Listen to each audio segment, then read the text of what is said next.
توجہ چاہوں گا، یہاں بیٹھے ہوئے میں سے بہت سارے ایسے ہیں جن کو اللہ نے کئی بار اس گھر کی حاضری کی سعادت نصیب فرمائی ہے، اور جو محروم ہے اللہ انہیں بھی نصیب فرمائے۔ طواف کعبہ بغیر وضو کے نہیں کر سکتے آپ، سعی بغیر وضو کے کر سکتے ہیں، لیکن کعبے کا طواف بغیر وضو کے نہیں کر سکتے، کہ حضور صلی اللہ علیہ وسلم نے فرمایا طواف کعبہ نماز کی طرح ہے۔ لوگوں کو دیکھتے ہیں جو طواف کعبہ کے لیے جاتے ہیں، موبائل پر بات چیت چل رہی ہے، طواف کر رہے ہیں، بات چیت کر رہے ہیں، طواف کعبہ کر رہے ہیں۔ اور بہت ساروں کو تو ہم نے دیکھا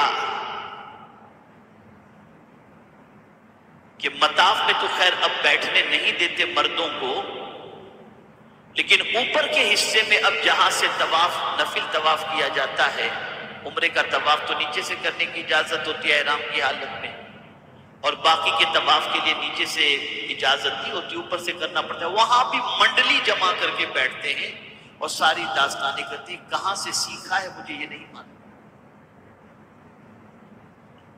وہ دنیاوی بات کرنے کی جگہ نہیں ہے، وہ گپ شپ کی جگہ نہیں ہے۔ جب عام مسجدوں کے بارے میں فرمایا گیا کہ اگر کوئی شخص مسجد میں دنیاوی باتیں کرے تو گویا وہ اپنے لیے قبر کے اندر آگ کا انتظام کرتا ہے۔ اب وہ لوگ جو وہاں جا کر گپ شپ میں مصروف ہو جاتے ہیں، ان کو سبق حاصل کرنا چاہیے۔ تو کوشش کریں وہاں جائیں تو احترام کے ساتھ، ادب کے ساتھ، جتنی بات کرنی ہو مسجد حرام مسجد نبوی شریف سے باہر نکل کر بات کریں۔ کچھ بہت سارے ایسے لوگ ہیں جو حرم شریف کے اندر بالکل بات نہیں کر، ایسے کر کے نکل جاتے ہیں، ملیں گے ایسا کر کے کر دیتے ہیں۔ ایسا ہی ہونا چاہیے۔ اور وہاں جائیں تو سب سے بڑا کام یہ ہے کہ طواف کی کثرت ہونی چاہیے۔ جس خانہ کعبہ کو اللہ نے پہلے بنایا ہے عبادت کے لیے، اس کا طواف کر کے اپنے دامن کے اندر نیکیوں کو جمع کرنا چاہیے۔ حدیث شریف میں ہے اگر کوئی شخص طواف کعبہ کرتے وقت تیسرا کلمہ پڑھے، تیسرا کلمہ، تو آقا کریم صلی اللہ علیہ وسلم ارشاد فرماتے ہیں وہ گویا رحمت کے سمندر میں چل رہا ہے، رحمت کے سمندر میں چل رہا ہے۔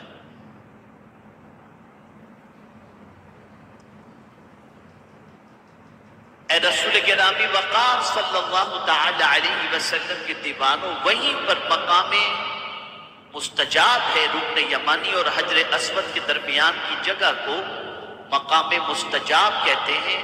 آقا کریم صلی اللہ علیہ وسلم فرماتے کہ اس جگہ پر 70,000 فرشتے صرف آمین کہتے ہیں، اس لیے وہاں وہ دعا کرو جو جامع دعا ہے۔ اس لیے آپ دیکھتے ہوں گے ربنا آتنا فی الدنیا حسنہ وفی الآخرۃ حسنہ وقنا عذاب النار، رکن یمانی پر پہنچنے کے بعد بندہ یہ دعا شروع کر دیتا ہے۔ خود رسول رحمت صلی اللہ تعالی علیہ وسلم یہ دعا رکن یمانی اور حجر اسود کے درمیان کیا کرتے تھے۔ اور یہ بات یاد رکھیں، اس دعا کے اندر اتنی طاقت ہے، اتنی طاقت ہے کہ یہ بہت جامع دعا ہے۔ حضور صلی اللہ علیہ وسلم کثرت سے یہ دعا کرتے تھے ربنا آتنا فی الدنیا حسنہ وفی الآخرۃ حسنہ وقنا عذاب النار۔ ایک اور بات عرض کر دوں، شب جمعہ، شب جمعہ اولیاء کرام کی ارواح خانہ کعبہ کے طواف کے لیے آتی ہے۔ تو عرض کرنے کا منشا یہ ہے، جس خانہ کعبہ کی طرف رخ کر کے ہم نماز پڑھتے ہیں وہ اللہ کا پہلا گھر ہے جو اللہ نے لوگوں کی عبادت کے لیے بنایا۔ میرے پیارے آقا صلی اللہ تعالی علیہ وسلم کے پیارے دیوانوں، اللہ نے فرمایا فیہ آیات بینات، اس پہ کھلی نشانیاں ہیں۔ کیا ہیں کھلی نشانیاں؟ ایک نشانی تو یہ ہے کہ کبھی کعبے کی چھت پر کسی پرندے کو آپ بیٹھتے ہوئے نہیں دیکھ سکتے، کوئی پرندہ نہیں، جھنڈ کے جھنڈ پرندوں کا کعبے کے پاس آتا ہے اور آ کر کے بکھر جاتا ہے، کوئی کعبے کے اوپر سے نہیں جاتا، ایک پرندہ بھی کعبے کے اوپر سے جاتا وہ آپ کو نہیں دکھے گا۔ بلکہ مفسرین فرماتے ہیں کہ جب کوئی پرندہ بیمار ہو جاتا ہے تو وہ کعبہ کے قریب آ کر کے تھوڑا سا چلا جاتا ہے، کعبے کی ہوا لے لیتا ہے، اللہ تعالیٰ اس کو شفا عطا فرما دیتا ہے، اس کو شفا عطا فرما۔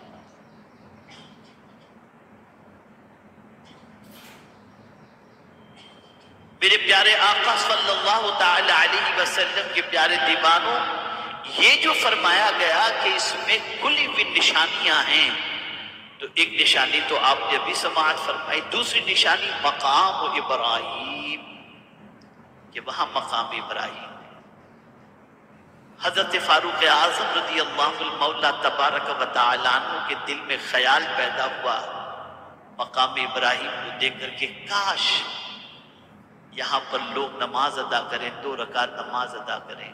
تو اللہ نے حضرت فاروق اعظم رضی اللہ تعالیٰ عنہ کے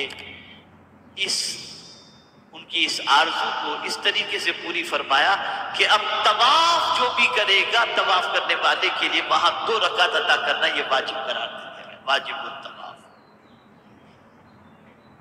اب یہ مقام ابراہیم ہے کیا؟ یہ ایک پتھر ہے جس پر کھڑے ہو کر حضرت ابراہیم علیہ الصلاۃ والتسلیم نے اللہ کے گھر کی تعمیر فرمائی۔ اور اس کی کمال کی بات یہ ہے کہ ظاہر سی بات ہے کہ گھر تعمیر کرنا ہو تو اس گھر کی پوزیشن یہ ہوگی کہ آپ دیوار چن رہے ہیں تو بڑھتے بڑھتے بڑھتے بڑھتے اوپر تک جائے گی، تو پھر آپ پہلے نیچے سے آپ آسانی سے کر لیں گے، لیکن جب اوپر کی دیوار چنتے جائیں گے تو پھر سیڑھی کی ضرورت پڑے گی، اور اوپر کے لیے پھر کرین، جیسے آج 30 مالے کی بلڈنگ بنتی ہے تو کرین لگے ہوتے ہیں، آدمی اس سے سب کچھ کرتا ہے، آپ دیکھتے ہیں۔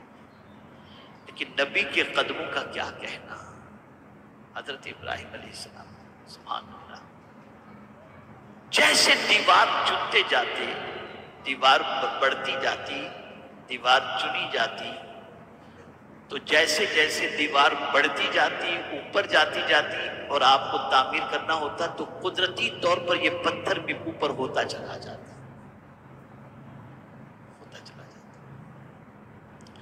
اور میرے پیارے آقا صلی اللہ تعالی علیہ وسلم کے پیارے دیوانوں، اس پتھر کی قسمت کا کیا کہنا جس نے نبی کے قدم کو اپنے سینے پہ لگا دیا، تو اب اس کا مقام کیا ہو گیا؟ وَاتَّخِذُوا مِن مَقَامِ إِبْرَاهِيمَ مُصَلًّى، مقام ابراہیم کو نماز کی جگہ بنا لو۔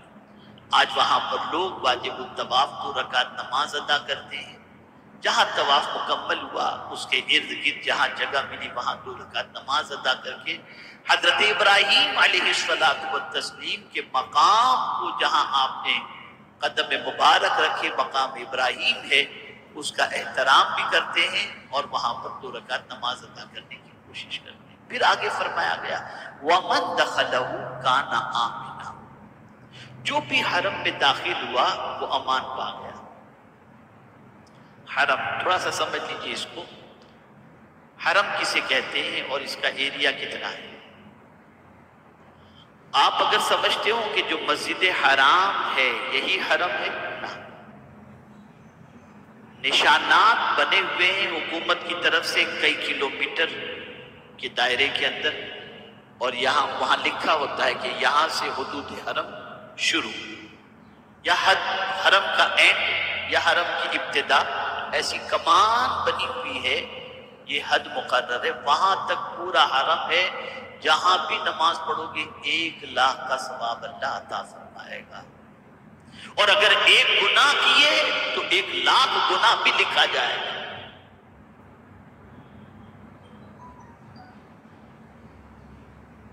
اس لیے جب نفل عمرہ کرنا ہوتا ہے تو حرم سے باہر جانا پڑتا ہے۔ آپ ہوٹل سے احرام باندھ کر سیدھا حرم تو نہیں چلے جاتے عمرہ کرنے کے، اور یہ حدود اس لیے مقرر کی گئی ہیں تاکہ جب کبھی آپ نفل عمرہ کرنا چاہیں تو پہلے آپ حرم سے باہر جائیں، وہاں سے احرام باندھ کر کے پھر آپ حرم کے اندر داخل ہوں۔ اس لیے مسجد عائشہ، مسجد جعرانہ، اس جگہ پر جا کر کے لوگ وہاں سے نیت کر کے آتے ہیں، اس لیے کہ حدود حرم کے اندر احرام باندھ کر کے عمرہ نہیں کرنا چاہیے۔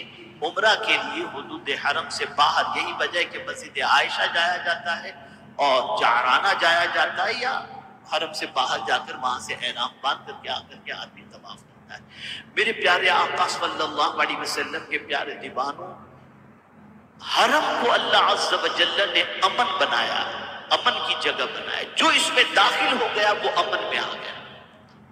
یہاں تک کہ میرے پیارے آقا صلی اللہ علیہ وسلم کے پیارے دیوانوں، اگر شیر اور ہرن بالفرد اگر حرم میں داخل ہو گئے تو اس کے امن کی بنیاد پر ایک دوسرے کا شکار نہیں کرتے، یعنی شیر ہرن کا شکار نہیں کرتا ہے، داخل ہوتے ہی شیر ہرن کا شکار ختم کر دیتا ہے، نہیں کرے گا وہ۔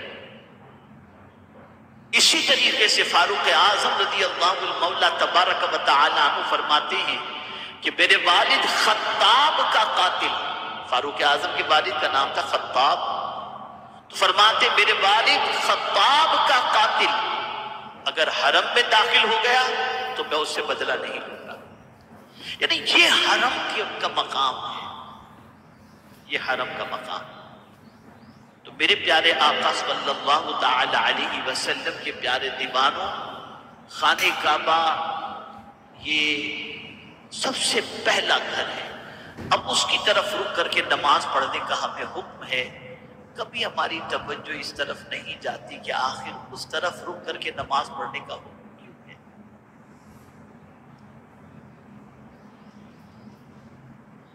ایک وجہ یہ بھی ہے کہ جب دن میں 5 مرتبہ مختلف نمازوں کے اندر، یعنی سنت ہے، وتر ہے، نفل ہے، واجب ہے، جب تم یہ ادا کرو گے اور اس وقت تم اپنا چہرہ قبلے کی طرف کرو گے تو ایک تصور تمہارے ذہن کے اندر آئے گا کہ میں رخ تو اللہ کے گھر کی طرف کر رہا ہوں، اب اللہ کے گھر کی طرف میں نے رخ کر لیا، اب گناہ کی طرف کبھی رخ نہ کروں۔ ابھی تو میں اللہ کے گھر کی طرف رک کر کے آیا ہوں۔ یہ تصور اگر جگ گیا تو بندہ پھر میرے پیارے آقا صلی اللہ علیہ وسلم کے پیارے دیوانوں گناہ کی طرف رخ نہیں کرتا۔ بس آخری بات عرض کر دوں، جس کعبے کی اتنی شان ہے اس کعبے سے حضور تقریر کر رہے ہیں۔ کس کو تقریر کر رہے ہیں؟ میں تو آپ سے گفتگو کر رہا ہوں نا، لیکن حضور کعبے کو تقریر کر رہے ہیں اور کعبے سے خطاب فرما، اے کعبہ، توجہ چاہوں گا، اے کعبہ تو بہت عظمت والا ہے، اے کعبہ تو بہت عظمت والا ہے، لیکن اللہ کے نزدیک تجھ سے بھی زیادہ ایک مومن کی عزت ہے۔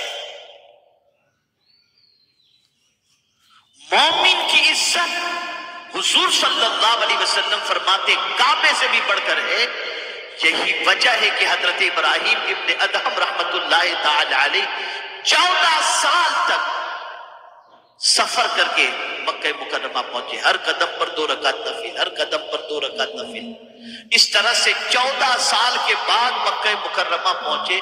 وہاں پہنچے تو کعبہ نظر نہیں آیا۔ اللہ کی بارگاہ میں عرض کرتے ہیں، مولا میری طرح کسی نے ہر قدم پہ 2 رکعت پڑھ کر کے حاضری شاہدی دی ہو، پھر کیا بات ہے مجھے کعبہ نظر نہیں آتا؟ تو جواب میں فرماتا ہے، اے ابراہیم تجھ سے بھی زیادہ میری نظر کے اندر ایک عظمت والی بندی ہے جس کی تعظیم کے لیے کعبہ خود گیا ہوا ہے، اور وہ تھی حضرت رابعہ عطیہ رضی اللہ تعالیٰ۔